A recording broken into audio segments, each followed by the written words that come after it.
Craig, you're co-director of Camp Quest UK. Do you know there's not a God? I don't believe there's a God, no. Are you sure? Well, as sure as I can be without actually seeing any evidence. Because certainty can be a dangerous thing. But you had this exercise that there are two imaginary unicorns, and people get a prize if they prove that one of the imaginary unicorns doesn't exist. They prove that and there's a book of myths as well.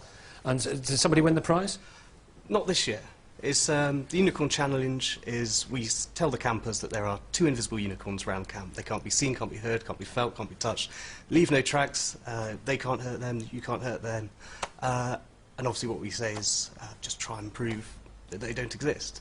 No one's won this year, but the philosophy behind it is to prove that you can't disprove a negative. See, it boils everything down to the rational, doesn't it? Well, it does, and a religious person is absolutely rational to believe in God. The question that you were asking is, prove it. No, that's faith. You don't have to prove your faith, you just have to have faith. But you can't disprove God. All you can say is there's a certain scientific logic that says evolution, and as a Muslim I've got no issues with that. Maybe somebody else will have. But you can't prove it either way. But this isn't that's what we're... faith. This whole discussion was supposed to be about tolerance. Is atheism intolerant? Now, I happen not to believe in God, but I have no problem at all with people who do believe in God. That's their choice, it's their decision. But if we're talking about tolerance, as a lesbian, I would say that every instance of institutionalised homophobia I've ever come across has been in some form of religion. Exactly right. For me, this isn't about what you believe or don't believe. It's about where your beliefs take you. So I happen to believe in God, despite all the evidence to the contrary. I did. What evidence to the contrary? Despite the absence of evidence to prove the existence of God, you can come at it from either angle without mentioning unicorns. The problem is where your beliefs take you. So, yes, I'm sure it's very uncomfortable for people of faith to be described as bananas by atheists, but it's not as uncomfortable as being told you're going to hell if you don't happen to subscribe to a certain belief system, or eat certain foods, or conduct certain ceremonies on tiny baby boys, or wear things on your head, or all of these things. So it's where your belief takes you. So for an atheist, it's an antidote now to religious nonsense. Professor, it's not an antidote to faith. Professor. The question was about intolerance. Yes. And if you want to find examples of intolerance, you need to look no further than organised religion. Fatwas against a man who wrote a book that someone didn't approve of. The history of Northern Ireland. But it's easy to point to those things. It's easy to point to nutty 6,000-year creationism as a sort of example. But then, are they proper examples of religious belief? It's not mainstream. So you won't find a mainstream Old Testament scholar in a university in the UK today who would say that the account in Genesis is supposed to be understood as a literal scientific account.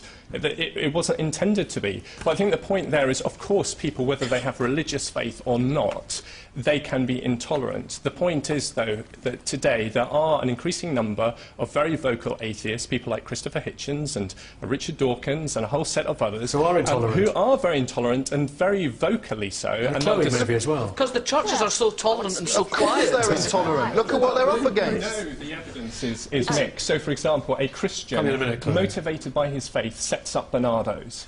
He's driven by his faith, and it's to do that. I do work for a charity which was based on Christian beliefs, but it annoys me when Christians somehow say that's the only reason we do these. That's actually, that's a rather bleak, immoral judgment. We're just trying to get a balance. What I find amusing here is the certainty. On one says absolutely unequivocally there's a God. Professor here says unequivocally there isn't. I don't think actually, I'm an agnostic. I don't think it is unequivocally, actually, because Richard Dawkins himself has said he's as sure as he can be. He's not certain. Are you? He said it here on this show.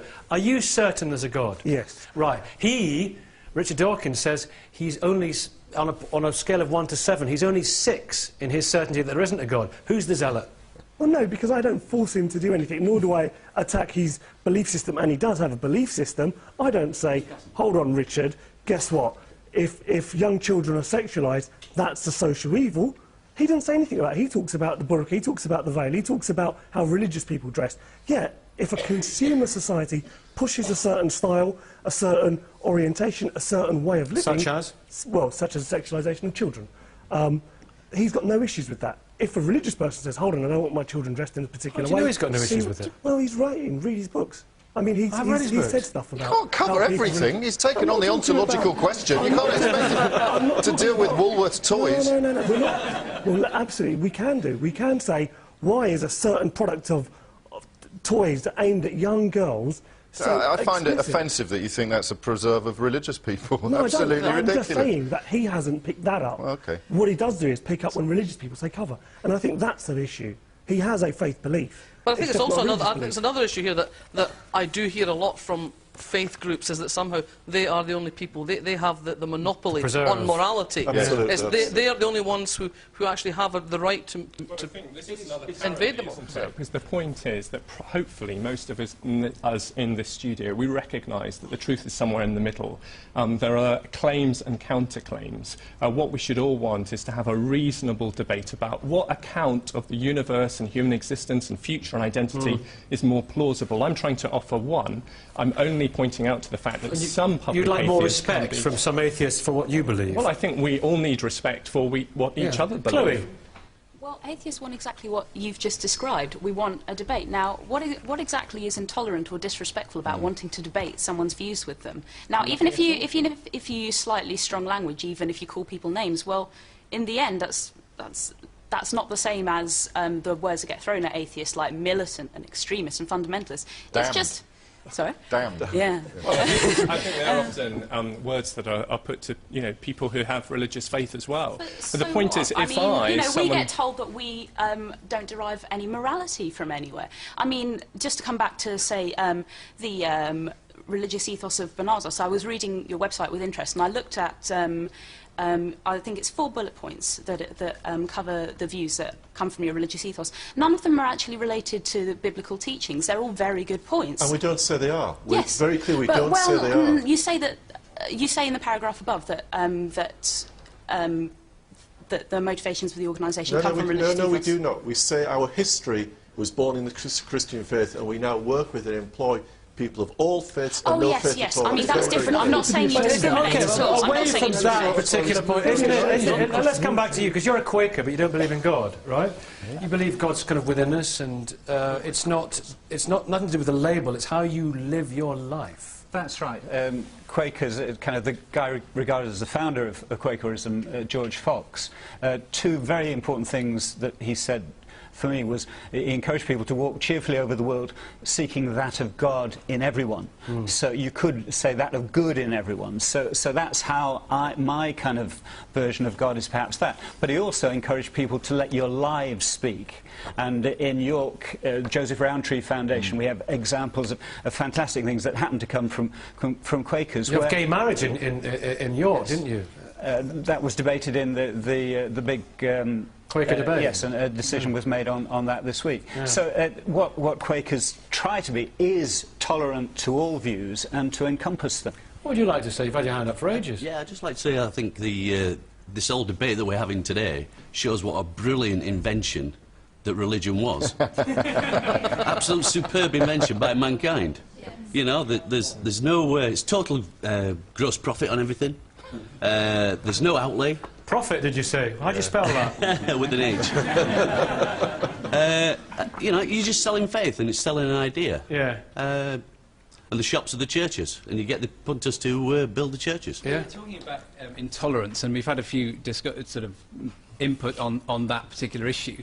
It seems to me that the way in which this intolerance of atheism is outworking itself in our society is to say that in public institutions and in public places, religious people should basically be quiet, because their not views bring their aren't religion rational. into it. Yeah. That atheism is the rational viewpoint, therefore in schools or in hospitals or in workplaces only secular ideas are allowed, that religious people should be quiet in those places, and that's what I see as being intolerant. I'd love to just have a debate about in the public sphere with atheists or with people of other what we've been doing for the last 20 minutes. Absolutely, but you will find that doesn't happen in schools very much anymore. No, that's maybe a point. I'd be delighted to accommodate you on the debate. I think that one of the issues is this issue about the public sphere is, of course, there are lots of different religions, and all demanding special treatment in the public sphere. They're all demanding particular status for For example, schools, which are called a charitable status, shall we say, for a faith school,